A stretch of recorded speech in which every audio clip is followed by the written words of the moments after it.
সুরক্ষা সুরক্ষা electric and machine সান্তারাসের তরফ থেকে কিছু মানুষের জীবনের দৈনন্দিন ভিডিও দেখাচ্ছি। দেখুন, এখানে যে আরসিসি ওয়ালটা শুধু সাপোর্টিং হিসেবে ব্যবহার করা হয়েছিল, ভবিষ্যৎ পরিকল্পনা না করেই, তাই সেটাকে আমরা এখান থেকে একটা কলম এবং কলমের বেস করে সেন্টার করে, দেখুন এই সোজাসুজি যে সেন্টার হয়েছে, সেন্টার সোজা এখানে একটা কলম হবে। তার জন্য এখানে মাটির গ্রাউন্ড ফ্লোরে বেসের কাটা আছে, আর এর ঠিক 1 ফুট দূরে একটা নিচে কলম আছে। আর এইটা শুরু হয়েছে ঠিক কলমটা এইখান থেকে।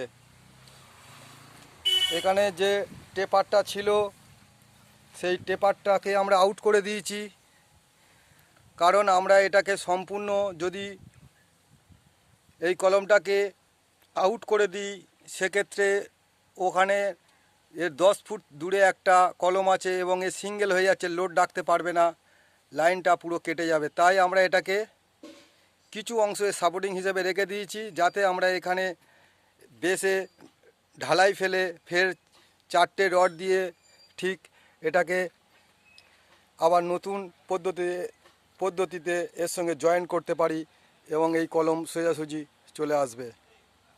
তাই জন্য এই কলমটাকে সম্পূর্ণ আমরা আউট করিনি, এবং বেসের যে টেপারটা ছিল সেটাকে আউট করে দেওয়া হয়েছে, এবং এরপরে জালি বেঁধে সেটাকে রাফ ঢালাই ফেলার পরে নতুন সিস্টেমে আমরা চলে যাব এবং পুনরায় যে স্ট্রেংথ ফিরে পাব।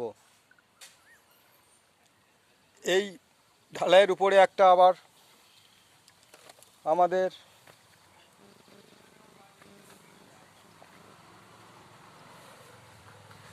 টাই বিম ঢালাই পড়বে এবং এই সেন্টার থেকে এটাকে নিয়ে নেওয়া হবে।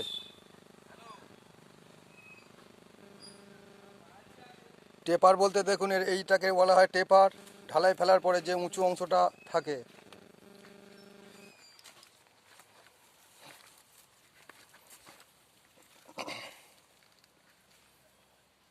দেখুন এই টেপারটাকে আমরা আউট করে দিয়েছি।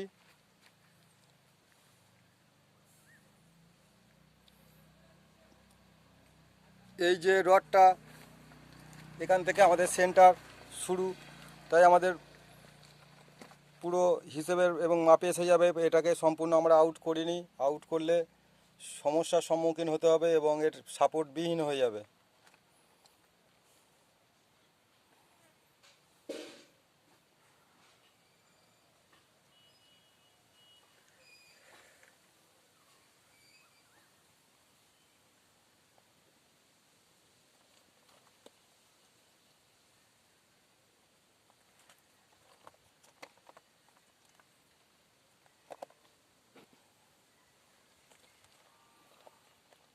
এটা ঘনেশ্যামপুর মাস্টারমশাইয়ের কাজ।